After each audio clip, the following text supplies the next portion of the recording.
Bismillahirrahmanirrahim. Assalamualaikum and a very good afternoon folks. Salam tengah hari diucapkan kepada anda semua.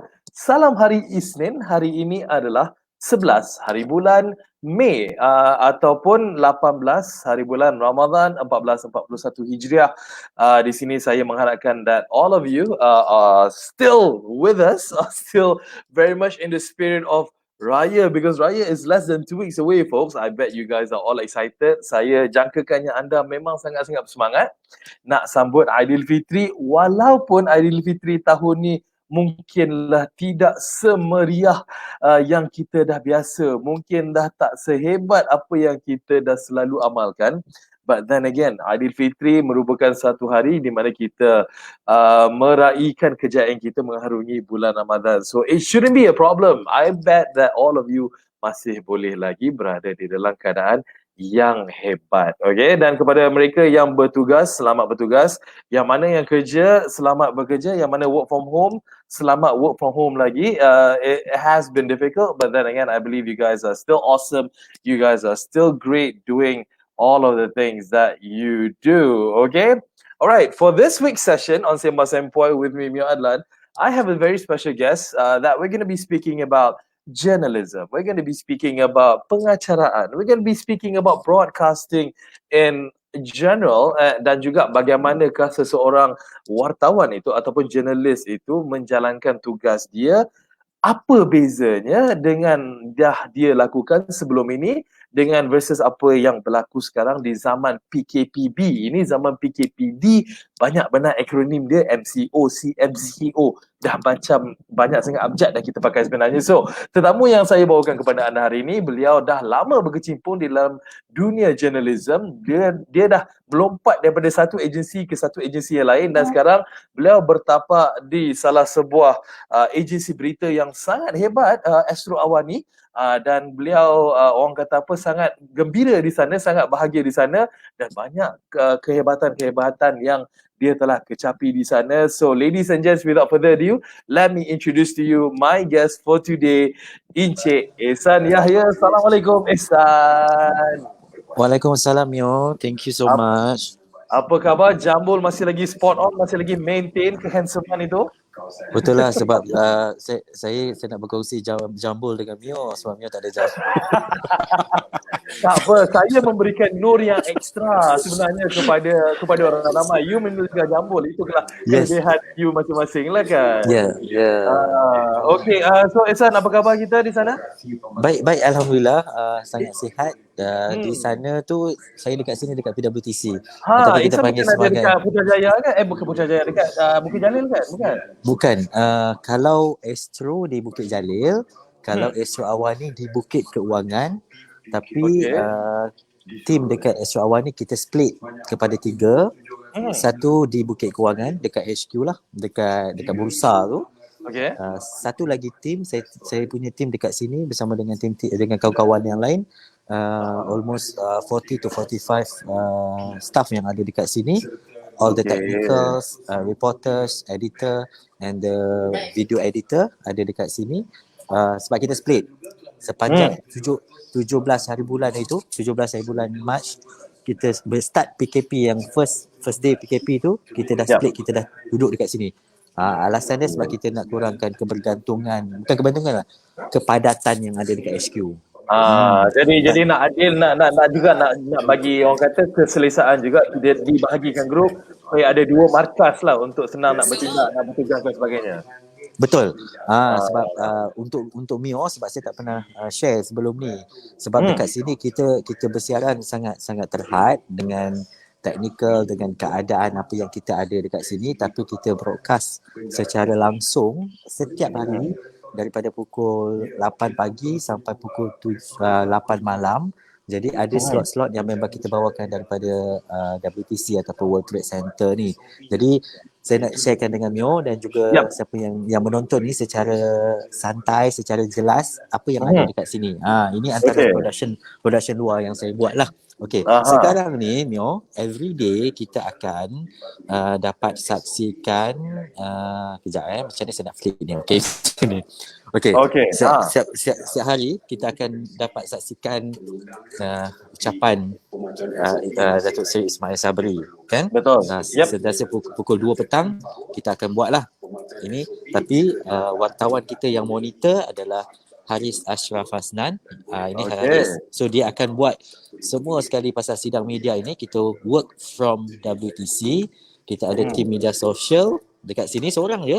Tim media sosial kita Afiq nama dia. Wow, hebat dia nak kena berjaga banyak cabang tu kan. Media sosial tu yang nampak dekat Instagram, dekat Facebook, yang nampak dekat Astro Awani apa semua, dia ni lah yang ada dekat sini. Tapi dia ada lagi 2 orang rakan dia dekat Bukit Kewangan. Lepas tu saya ada kawan saya, ini nama dia Linda Salim. Ini penerbit untuk Hard Talk, untuk program-program Hard Talk di Astro Awani, macam agenda, analisis, program-program khas apa semua, memang dia yang akan buat. Okey, dan juga kejap ini kita punya nampak ini editorial team. Ini bilik kita lah, tapi ada 2-3 orang wartawan kita yang sedang keluar. Nampak ni kan, bukan itu tak berbuka ke ataupun sahur tadi tu? dia bukan tak puasa tau, tapi kita ada wartawan yang non muslim. Jadi kita biarkan dia nak makan lah. Ini wartawan politik yang agak hebat, Firdaus Azil. Of course, siapa tak kenal Firdaus? Siapa tak kenal dia kan? Semua orang kenal dia, betul. Dia dulu daripada utusan pergi ke Bernama dan sekarang di Astro Awani. Dia melompat juga macam saya. Okey. Selain itu sikit lagi Mio, sebelum kita cerita pasal benda lain. Ini adalah technical ataupun PCR bilik kita berfungsi lah. So semua ada dekat sini. Ini abang audio man kita. Sekarang ni kita tak live. Kita tak live sekarang ni sebab kita tengah sidang media. Jadi kalau live semua akan buat dekat sini lah. Ni bilik ni tak besar, lebih kurang dalam 900 kaki persegi sahaja. Dan juga kita ada ini kita punya bilik makeup bilik wardrobe sementara. Inilah lahirnya Jambul itulah. Itu ada sejuta tu, ada tu aja gitu tu. Yang ni siapa tak kenal, betul tak? Mio pun kenal kan? Tuan Haji. Siapa tak kenal? Siapa tak kenal dia, betul. Ini sebab Haji akan buat dekat sini every day, daily, semua program agenda ataupun program-program khas bersama dengan Haji Nazri lah. Dan ini kita punya makeup artist. Tapi memang kita memang sangat bersederhana dekat sini, baju pun tak banyak. Tapi dalam masa yang sama kita ni jugalah. Ini set kita yang dekat dalam TV tu. Tapi ini benda-benda yang kita ada lah. Itu sedikit sebanyak lah pasal apa yang ada dekat PWTC ni. Sebenarnya apa yang ramai yang tak tahu sebenarnya, the magic dalam CV itu nak dikompare dengan reality di tempat kejadian itu sangat-sangat lain sebenarnya. Orang tak faham dengan keadaan yang tidak seberapa, tapi apabila dia keluar dekat TV itu nampak sangat majestic, sangat profesional, tapi hakikatnya behind the scenes tu macam simple je kan sebenarnya. Macam simple je kan, betul. Ada satu lagi benda saya tak sempat tunjuk dekat Mio. Adalah tempat baca berita. Berita dia macam ni. Ni kamera. Dan ini adalah tempat kita baca berita lah. Kita tak ada green screen. Memang kita guna macam ni saja. Kita guna headset. Dan kita punya prompter yang kita gunakan sini adalah iPad, tapi yang kita letakkan di atas kamera ni. Macam ni. Ini prompter kita. Dan kita kontrol menggunakan telefon bimbit. So bila saya duduk dekat sini, jadi saya akan monitor ni. Kita nampak daripada kamera lah. Nampak daripada kamera lah kan. Dia sangat simple lah. Tapi yang penting adalah bila kita nak sampaikan tu, kita nak masukkan dalam TV visual tu dia nampak cantik lah. Itu yang paling penting kan. Itulah sebenarnya because ramai yang sebenarnya ini bukan nak kata tertipu lah, tapi cuma mungkin ramai yang tak tahu kan sebenarnya, walaupun bila nampak dekat dalam TV tu nampak set megah, tapi dia orang tak tahu sebenarnya simpelnya di belakang tabir, dan juga tak adalah perlukan fuha yang terlalu banyak sangat untuk menghasilkan satu grafik yang sangat appealing untuk para penonton kat rumah tu kan. Betul. Sebab dia macam mana kita meminimumkan ataupun minimaliskan semua benda supaya kita boleh pancarkan juga daripada PWTC ni. Tadi macam di awal tadi saya sebut kenapa kena kat WTC ni, sebab kita nak mengurangkan kepadatan disebabkan COVID-19 ini. Penjarakan tu juga kita buat, jadi kita split team. So kita ada team yang dekat WTC, dekat Bukit Kewangan, dan ada juga yang kerja dekat rumah. Sekarang ni kita sambung lagi sampai habis PKPB ni. Yalah, PKPB seperti yang telah di-announcekan oleh Yang Berhormat Perdana Menteri dah extend sampai 9 hari bulan Jun. Maknanya memang tim Astro Awani memang akan masih lagi dipisahkan dan kenalah berada di lokasi-lokasi yang berbeza ni sambil menjalankan tanggungjawab menyampaikan berita yang ada di luar sana lah. Betul. Sebab tak nak macam ni lah. Sebab apa? Yang ada dekat WTC ni adalah semua wartawan yang keluar pergi ke kawasan-kawasan ataupun di PKPD, di Red Zone dan sebagainya. Jadi kita tak nak campur dengan orang yang ada kat Bukit Kewangan tu. Jadi kita stay dan juga duduk dekat sini. Dan juga saya telah diberitahu oleh rakan awak juga, Ismail, yang tim Astro Awani sebenarnya tak ramai. Astro Awani pada hakikatnya memang tim tak besar, tapi you all memang berkebolehan dan juga berkeupayaan menjalankan pelbagai jenis tugasan dalam satu masa yang sama, betul? Betul. Tim Awani tak ramai. Dia macam mana, kalau nak cakap pasal wartawan, kita tak sampai 20 orang wartawan pun. Ada beberapa orang wartawan saja. Tapi kebanyakannya dekat sini, sesiapa saja boleh jadi wartawan. Sesiapa saja boleh menyumbang berita. Tak kisahlah dia orang teknikal ke, dia adalah video editor ke, kalau dia ada konten, dia ada kemahiran untuk menulis, untuk menyampaikan, dia adalah wartawan. Jadi semua wartawan kat sini. So kita menggunakan semaksimum mungkin lah kebolehan setiap manusia, setiap insan yang ada dekat Syawani ni. Dia macam Mio lah. Mio kan boleh buat MC, suara sedap, jadi DJ, jadi pengacara lagi. Memang tempoh bersama Mio Adlan ni bersama-sama dengan Ehsan sebenarnya. So kita berikan spotlight kepada Ehsan. Tak apa, saya boleh puji diskresi, tak ada masalah Ehsan.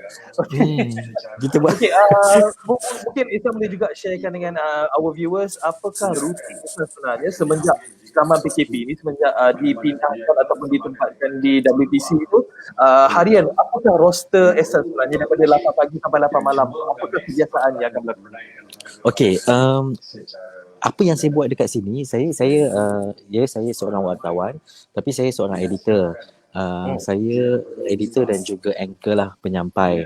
Dalam masa yang sama, setiap pagi kita akan susunlah berita apa yang nak masuk, kita clearkan story, kita memberi tugasan kepada wartawan apa yang nak kena fikir, apa yang nak kena follow up, apa yang nak kena buat. So setiap malam kita ada postmortem bersama dengan Ashraf Ismail. Kita punya bos saya lah, macam tu. Kita berbincang apa esok next, apa kita nak fokus, esok apa yang kita nak beri perhatian, esok apa lagi yang akan apa bayangan yang akan diberikan oleh Kementerian Kesihatan. Contohnya sepanjang PKP, kalau ada ucapan ataupun perutusan daripada Perdana Menteri, apa yang perlu kita beratkan dan apa follow up seterusnya. Jadi kita cuba membuat pendekatan supaya keluar sahaja berita contohnya lah, keluar saja berita pukul 2:30 kita dah ada follow up. Kita dah ada rentetan daripada cerita tu. Maksudnya kita tak nak ketinggalan daripada banyak benda lah. Tapi dalam kebiasaannya juga, kalau dalam media yang ada dekat Malaysia ni, kadang-kadang ada benda yang kita terlepas, ada benda yang kita dapat dulu. Itu biasalah. Tapi dalam masa yang sama, kita monitor media lain dan media lain pun monitor juga media lain supaya kita tidak terlepas mana-mana berita dan juga informasi. Macam itulah. Jadi kalau kegiatan dia. dalam erti kata lain macam tugas Ehsan dan juga rakan-rakan di Astro Awani, you all macam main fokus juga. Sebab you all nak kena macam bayangkan apa yang kemungkinan yang akan berlaku dan you Betul. akan menganalisa terhadap apa you all punya estimation you juga senario A, B, C dan sebagainya, dan itu yang you all akan pushkan apabila sesuatu itu berlaku. Yes, true. Betul. Sebab dia macam ni. Contohnya semalam sebelum perutusan kita tak tahu apa yang akan diumumkan oleh Perdana Menteri. Okey, berkaitan dengan PKPB, sambung lagi 4 minggu, semua kita tidak tahu. Tapi setiap kali kita postmortem ataupun kita buat editorial meeting, kita akan membayangkan sekiranya disambung, apa konten berita yang kita kena sampaikan. Macam tu. So kalau tak sambung, apa pula kita punya. So kita ada dua situation lah. Ada dua situasi. Jadi kita ambil masa dan juga pendekatan tu untuk supaya kita bersedia dalam dua-dua keadaan. Jadi kita tak terlepas apa sahaja yang akan diumumkan oleh Perdana Menteri. Jadi wartawan-wartawan kita yang ada dekat sini tak ramai sebenarnya. Ada dalam 5 ke 6 orang sahaja. So diorang dah standby. Kalau nak kena call back pun kita call back. Kalau ada breaking news, kita akan standby untuk datang. Sebab kita nak pastikan yang semua orang dapat berita, semua orang dapat capai dengan cepat dan sebagainya. Macam itulah. Bukan saja kat TV. Nak tanya pula dari segi macam kewartawanan tu sendiri kan, macam Ehsan ada ramai rakan-rakan wartawan yang keluar yang mendapatkan berita yang terkini dan sebagainya, tapi mereka juga pastinya ada orang kata sources ataupun informasi-informasi di belakang tabir yang mereka mungkin dapat daripada sumber-sumber yang boleh dipercayai berkenaan dengan apa yang mungkin berlaku tu. Kesahihan macam ni ataupun nak melaporkan daripada sumber-sumber ni boleh dipercayai sangat ataupun you all akan ambil itu sebagai satu konsiderasi untuk dimuat naikkan untuk berita yang akan datang. Mio, dia bila kita bercakap berkaitan dengan sumber ni kan, saya suka Mio tanya soalan ni.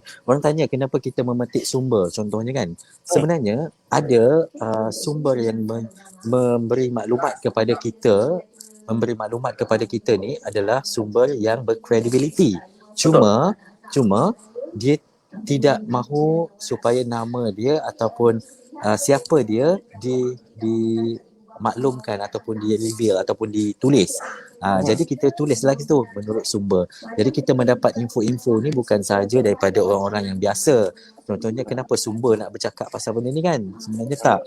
Tapi sebenarnya betul dia antara orang yang berkredibiliti, cuma kita tidak menyebut dia dan dia diminta untuk tidak menyatakan siapa dia untuk menyatakan kenyataan ini. Macam tu.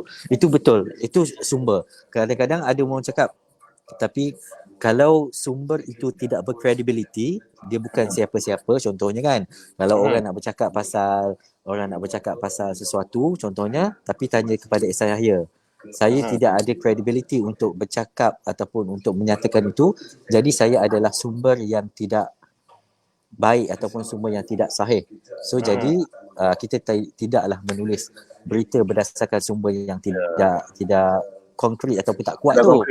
Tak, kenapa saya tanya ni kerana apa, lagi-lagi zaman PKP ni, sejak PKP ke PKPB, banyak sangat berita-berita yang tak sahih itulah di media sosial. Yalah, orang nak jadi wartawan setempat, dia nak share kan, dia dapat sumber ni, dia nak share, tak checkkan kesahihan dia.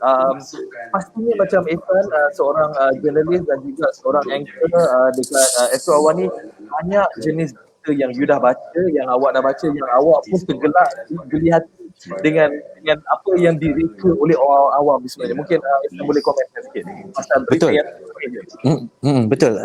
Dia ada satu situasi. Dia macam ni lah. Kalau secara personal, kalau saya melihat kepada apa yang orang kongsikan berita dan sebagainya, kita tersenyum. Kata kenapa kongsikan berita-berita macam ni. Tapi saya meletakkan situasi macam ni sebab saya orang media. Jadi bila orang media, kita merasakan berita ni tak betul. Tapi kalau saya bukan orang media, kalau saya bukan siapa-siapa dalam media ataupun yang mendapatkan laporan dan juga berita, saya juga sama seperti orang lain yang percaya kepada berita berkenaan. Betul. Jadi saya dia macam mana kita tak boleh menyalahkan orang. Kalau kita orang media, kita tak boleh menyalahkan yang tu pun nak percaya, yang ni pun kau nak tahu, kau nak boleh terpengaruh dengan berita macam ni sebab kita bukan dekat tempat dia. Contohnya lah macam Mio kan, macam Mio orang media juga. Jadi kita tahu itu adalah berita palsu dan sebagainya. Jadi tugas kita lah, janganlah marah dekat orang tu kalau sebar berita, bukan sebar maksudnya mempercayai dan sebagainya.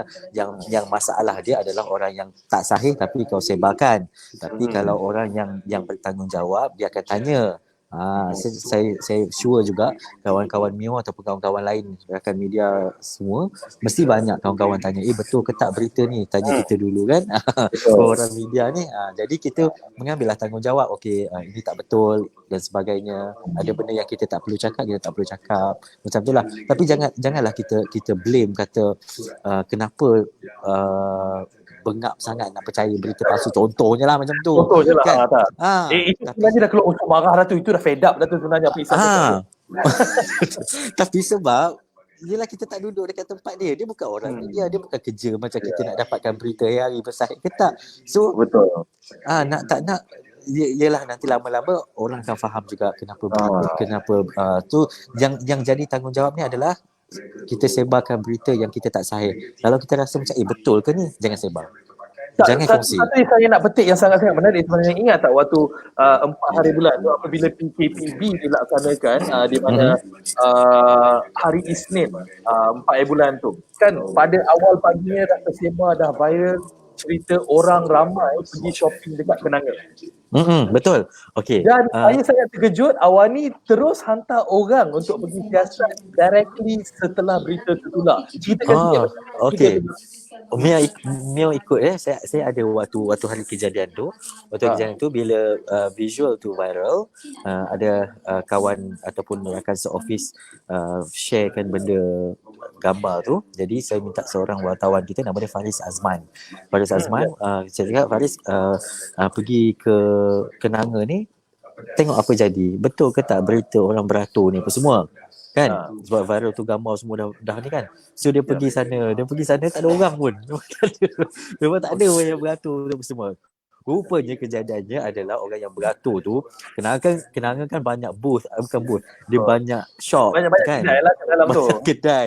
Jadi bila nak register ataupun nak letak nama, nak hand sanitize dan sebagainya tu, dia ambil masa panjang lah. Jadi yang beratur tu semua adalah staff dan juga kaki tangan ataupun pekerja dekat dalam Kenanga Mall tu sendiri. Tapi itu bukannya orang yang nak pergi shopping, yang bukan. dah sebulan lebih duduk dalam rumah nak keluar shopping lah. Itu bukannya. Itu yang saya maksudkan sebenarnya, sebab ramai yang inilah orang kata hamba Allah yang mana yang dia nampak, dia ambil gambar dan dia terus bagi komen tanpa usul peksa.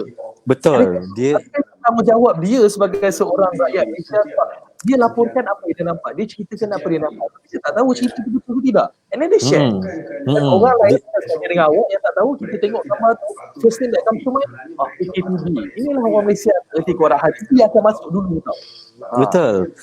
Sebab macam ni tau, manusia ni dia ada curiosity yang tinggi, tahap ingin mengetahui yang sangat besar kan. Jadi bila dia dah tak dapat tahu secara peribadi, bila dia dapat kongsikan dan juga mendapat feedback daripada ramai orang dengan pelbagai jawapan, itu adalah satu keseronokan bagi setengah orang. Macam tu contohnya kan, saya dapat share satu gambar, contohnya kita share dekat satu media platform, contohlah gambar makanan kita, tapi kita nak tahu feedback dia apa. Jadi kita seronok dia kalau kita tahu kita dapat banyak share, kita dapat banyak komen kan. Itu keterujaan dia. Setengah orang macam itulah. Tapi kalau orang yang bertanggungjawab, dia tidak akan buat benda macam tu sampai dia dapat tahu apa yang jadi. Kalau macam dia fikir panjang sikit kan, kalau dia viralkan benda ni, apa akan jadi, apa akan jadi selepas ini. So dia tak akan jadi macam itulah. Tapi setiap manusia memang dia punya cara berfikir dia adalah berbeza. Tapi kebanyakan kita ada yang merelakan untuk meminta maaf kemudian daripada menapis perkara itu daripada terjadi. Ada juga yang jenis macam tu. Tapi dalam masa yang sama kita tak nak lah. Tapi tak tahulah, saya rasa setiap orang, bukan je orang macam saya ataupun sesiapa, tapi setiap orang yang ada perasaan untuk memperbetulkan tu, yang itulah yang sama-sama kita buat supaya dalam masa yang sama kita maklumkan kadang-kadang kita sendiri pun kita silap juga, betul tak? Betul. Tapi macam-macam Ihsan, macam-macam kita lah. Kita orang media sekarang ni memang ada tanggungjawab kita untuk menyampaikan berita yang sahih. Tapi di dalam tahun 2020 ini versus dengan tahun-tahun yang dahulu apabila kita dah sibuk kerja, adakah ini memberi satu orang kata cabaran yang lebih hebat dengan maybe kurangnya interaksi ataupun accessibility yang mungkin berkurangan versus dulu dengan sekarang? Ataupun adakah ini macam menyenangkan lagi juga sebab banyak sangat orang dah viralkan benda, adakah orang media cuma ambil berita tu je just snap betul ke tidak. So perubahan dari segi masa dan juga dari segi keadaan ni dalam dunia kewartawanan, apakah impact yang diberikan kepada Ihsan sebenarnya sebagai orang media? Betul. Mungkin seusia kita kan, Mio, kita melalui dua fasa dan dua jajaran waktu yang cukup berbeza. Satu ketika ledakan media sosial yang sekarang kita alamilah, dan satu lagi adalah waktu masih kita menggunakan telefon bimbit 33 sekupang tu ataupun T310 tu. Okey, dia dua, kita melalui satu garisan yang cukup berbeza. Daripada kita tak tahu apa, hanya melalui mesej sahaja, sekarang kita tahu semua benda hanya melalui telefon pintar sekarang ni. So jadinya dia adalah ke kelebihan masing-masing. Kalau dulu mungkin sesuatu tindakan lambat sikit. Tapi faktor ketidaktepatan itu tak tinggi. Macam sekarang dia cepat sikit, tapi untuk dia tak tepat tu besar sebab dia ada viral. Betul. Tapi yang tu lah benda yang kita belajar, sebab setiap waktu kita kena adapt dengan sesuatu yang baru kan. Bila kita berada dalam dua fasa ni, cukuplah kalau macam adik-adik kita yang sekarang ni, dia tak tahu dulu macam mana. Dia sekarang ni dia masuk dengan, kalau yang telefon yang bulat-bulat pusing-pusing tu pun orang tak tahu macam mana nak menggunakan telefon tu kan. Kita lagi pastinya membantu ataupun yalah menyenangkan kita tapi juga memberikan kita cabaran. Saya tanya satu lagi komen. Yes, dengan adanya media sosial, sekarang ni media sosial menjadi platform berita yang pertama yang paling senang untuk diakses, yang paling senang untuk orang dapatkan. Jadi TV dari segi macam yalah Awani ke RTM ke TV3 dan sebagainya, TV berita dan sebagainya, ini dah diconsider sebagai satu benda secondary. Sebab primary-nya adalah social media, sebab itu orang senang nak tweet, orang senang nak update status dan sebagainya. Komen Ihsan tentang apa kejurunusan kita dah masuk, berita diberikan dalam media sosial sebelum TV dan sebagainya. Betul. Media konvensional, media dan juga media digital, ini versus yang sangat-sangat besar sekarang ni. 80% sekarang ni pengguna semua melalui ataupun go to digital. So termasuk di Facebook, online, di web dan sebagainya. Jadi hanya 20% sahaja yang masih lagi tertumpu kepada media konvensional. Maksudnya penggunaan dia tu 80-20. Jadi kebanyakannya orang kebergantungannya adalah kepada telefon pintar. Sebab kita tak kata semua location, semua lokasi ada telefon pintar dan juga akses internet, tetapi penembusan sebanyak 65%, mungkin dah lebih sekarang ini pada tahun 2017 2018 macam tu, 65% yang ada telefon pintar bersama dengan internet. Jadi nak tengok kita macam ni sekarang pun dah mula telefon bimbit, tapi credibility dan juga konsisten peralihan itu dan juga ni masih lagi penting lah. Kita ada media konvensional, mungkin ada waktu-waktu kita kena tengok TV, kita dengar radio dan juga kita kena pastikan media ini masih lagi relevan. Tapi dalam masa yang sama kita ada juga telefon bimbit dan juga semua media-media sosial yang ada sekarang ni. So jadi saya rasa dia macam ni lah. Saya tak tahulah nanti kalau tahun 2030, 2040 mungkin lagi TV dah tak ada ataupun radio dah tak ada, tak tahulah macam mana. Tapi dalam masa yang sama kita masih ke arah tu lah. Kita masih lagi menggunakan dua-dua. Macam saya sebut tadi lah, mungkin 80-20 penggunaan media sekarang ni. Astro Awani pula, ialah memang apa yang saya cakap tu memang betul. Pendekatan Astro Awani dengan menggunakan media sosial yang ada ni, platform Facebook, Twitter, Instagram, YouTube dan sebagainya. Mungkin Isa boleh cerita sikit bagaimana Astro Awani mendalami dan juga menggunakan social media, platform social media ni sebaik mungkin untuk dikouplekan sekali, untuk digandingkan sekali dengan TV presence Astro Awani yang keluar di TV. Okey, ni saya kongsikan dekat unit media sosial dan juga ketua bahagian media sosial ni nama dia Hilal Azmi. Okey, rakan saya Hilal Azmi. So dia ada beberapa orang tim, dia tak ramai, tak sampai pun 10 orang, tak sampai 8 orang pun macam tu. Tapi alhamdulillah sebab kita berkongsikan berita dengan cepat, secara pendek kita kongsikan di Instagram. Okey, di Instagram followers kita pun dah mungkin nak menghampiri 1 juta di Instagram, dan juga di Facebook lebih daripada 3.4 juta followers kita di Facebook untuk Astro Awani, dan juga kita mendapat reach yang agak tinggi di laman web dan juga sebagainya. Macam apa yang Mio tanya tadi, sama ada kita keluar TV, lepas tu macam mana kita nak keluar ke media sosial. Kebanyakannya kita ada apa yang keluar dekat TV tu, kita akan potong dia jadi pendek sikit untuk masuk ke media sosial. Sebab tumpuan manusia ni kadang-kadang dia tak boleh melebihi 5 minit tau. Betul. Kalau 5 ke 10 minit tu mungkin orang lain tak fokus. Dia akan melalut lah. Dia akan melalut.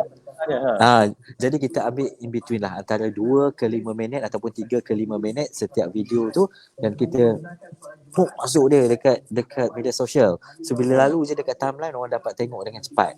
Macam tu lah kan. Contohnya macam saya punya Afiq ni kan, Afiq ni dia memang akan tengok dan dia juga akan monitor setiap Instagram. Dia akan jaga Instagram, so dia akan masukkan dekat grafik apa semua, dan dia akan masukkan terus. Selalu berapa banyak Afiq yang masuk sehari dekat Instagram? Setiap 10 minit satu post.